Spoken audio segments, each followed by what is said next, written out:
It's the first day with cars on track in Spielberg as the Austrian Grand Prix ramps up, and GPblog are on the ground. Ludo is here to talk through everything from a busy day. We've had rookies out on track, and we've had a spin with Fernando Alonso, and an interesting day. But I want to go back, Ludo, a little bit before the cars on track, because the story which has dogged the entire season, Max Verstappen, is he going to stay at Red Bull? Is he not going to stay at Red Bull? It's not often we get some news from Mercedes, actual quotes that we can speculate on, I guess. But we've got some news now. So what has Mercedes said about this Max Verstappen situation? Well, you have to go a step back to yesterday, of course, when George Russell did an interview with Sky Sports. There he said that he understands why his contract is not renewed already, because they're talking to Max. I asked Mercedes this afternoon, well, are you talking to Max? And they're saying to me at first, well, it's just hypothetically, and that's not true. He was just answering the question. But later there was the press conference with Toto Wolff, the team boss, and he got the questions about Max also. And well, he didn't confirm that he's in negotiation with Max, but he said we're exploring options for the future, and he left the door wide open for Max. I asked him, well, does that mean that you have a deadline for Max when he has to say, I'm going to do it or I'm not going to do it? Well, he said, well, it's not that far. It's not like he's going to come and this is the other terms. But yeah, it's still open. You know, Toto wants him and Mercedes wants him, but their little problem is, of course, for as far as we know, Max doesn't want to go there. Max wants to stay with Red Bull, but you know, they have to keep their options open also. Because imagine if something happens, they need another team. But for the moment, it's hoping for Toto. Probably he'll re-sign Russell in the end. So one of those things that keeps us busy, at least. I don't know when we're going to find out something, but yeah, I think it's that the silly season just hasn't really started yet this year, has it? And we've got such a change for next year that this seems to be the keystone to everything. Because if Verstappen was to leave, it's going to cause absolute chaos in the rest of the grid. But we can talk about that when we get some more concrete news. Let's talk about what we do know from the cars on track today. McLaren looking quick, especially in FP2. They've got a bit of a gap out there, but is the gap real? What have you heard from Red Bull? I know they always seem to give a little bit more information that you can get some extra bit of intel. Yeah, on Friday, McLaren doesn't do any interviews, only for F1 TV. So we don't know what they were thinking, how happy they are. They're probably happy because on a short circuit, 0.3 of a second looks like a lot. But on the other hand, Helmut Marko, he spoke to us, said that the gap is not really 0.3 of a second. It's much smaller. That has to do with engine mode or fuel in the car.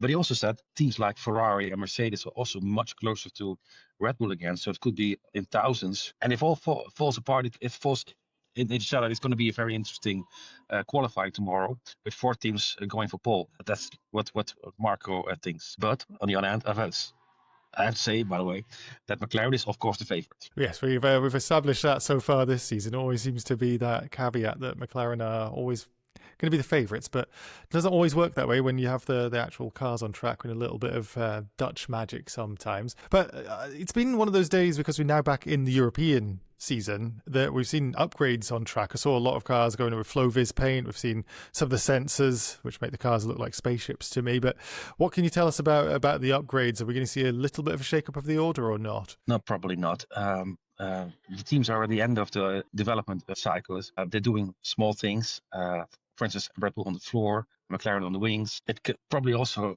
circuit related. That's what they're also saying. So it could be off in Silverstone again. Red Bull is happy with the upgrades on the floor. We don't know how McLaren is thinking about their upgrades. We'll probably hear that tomorrow. But yeah, it looks the packing order didn't change, I think. Yet, at least. We'll see how it all goes when the actual full qualifying session goes out.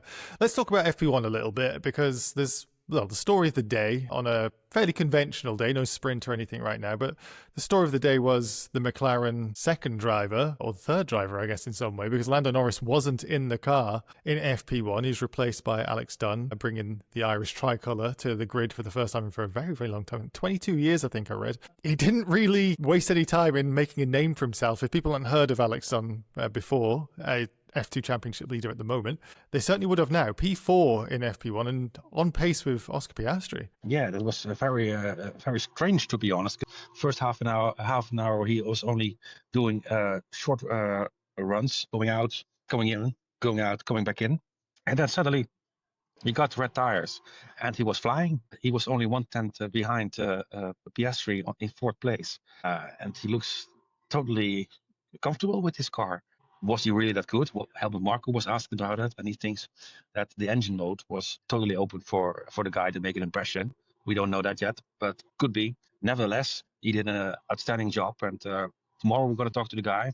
Because there's a lot of press interested in him now. And I think a lot of people now know who Alex Dunn is. Do you think, Ludo, I'll put you on the spot a little bit here, the Behrman effect that we had in Saudi Arabia last year, it's that one opportunity that suddenly blossomed his entire career. I felt when I was watching this, the last 10 minutes, I was like, please don't pull it in the wall, Alex, because I felt this could be the hour that could really change his entire life. He said already it's the best day of his life on the emotional radio coming in. I was just like, wow, I'm just so excited for him. But is it the sort of thing that people will actually take notice with seats up in the air for next year, that this kid could actually, if he maybe wins F2 or something, but be in there with a realistic chance of a shot of an F1 seat? Well, definitely the teams will see it. Helmut was asked about him. Would you have contracted him? But he said, we don't have any seats. And that's also the problem for Alex Dunn at the moment. There are no seats available. So many rookies are in, a lot of contracts are for 26. So if he wins the championship, probably the only thing he can do is be a third driver at McLaren. And even if he wants to go to Formula One, McLaren has 2 seats for the next few years filled already with Oscar and Lando. So his option is another team, probably. And, well, depends on what McLaren wants to do. Follow the Bortoletto footsteps with the McLaren links and off to Sauber. We'll see. It's been a really encouraging day. Dino Bogdanovic also in the car in Ferrari, so it's been nice to see the rookies go in. These FP1 sessions, there's more of them this year for the rookie drivers to jump in. So really encouraging to see those new names make a chance to, or have a chance to get out and impress people. So Alex, I think you did that very well today. We have to speak to Ludo tomorrow about qualifying, so we'll actually see who is on pole position and what sort of fight we're going to be having for the Austrian Grand Prix. But until then, Ludo, I'm going to say thank you for everything you brought to us today, and thank you everybody else for watching.